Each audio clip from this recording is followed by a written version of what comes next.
Spoken ইংলিশের আজকের আয়োজনে সবাইকে স্বাগতম। আমরা শুরু করছি আজকে নতুন একটি স্ট্রাকচার। আমরা অনেক সময় বলি না যে আমার কোনো কিছু করতে ইচ্ছা করছে না, অর্থাৎ কোনো কিছু করতে ইচ্ছা না করলে এই ক্ষেত্রে আমরা কোন স্ট্রাকচার ফলো করে সেন্টেন্স মেক করতে পারি। এক্ষেত্রে হচ্ছে ডোন্ট ফিল লাইক প্লাস ভার্বের আইএনজি এবং শেষে আইএনজি। তাহলে স্ট্রাকচারটা একটু মনে রাখবেন, ডোন্ট ফিল লাইক প্লাস ভিআইএনজি। এখন শুরুতে আপনি যে কোনো সাবজেক্ট শেষে অবজেক্ট ইউজ করেন। তাহলে চলুন একটু প্র্যাকটিস করি। যেমন আমি যদি বলি আমার খেতে ইচ্ছা করছে না, আমার খেতে ইচ্ছা করছে না, তাহলে কি হবে? I don't feel like eating.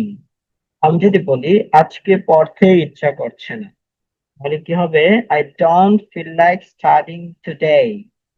যদি আমি বলি যে বাইরে যেতে মন চাইছে না, তাহলে কি বলবো? I don't feel like going outside.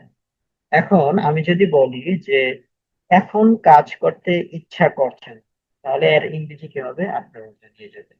Thank you.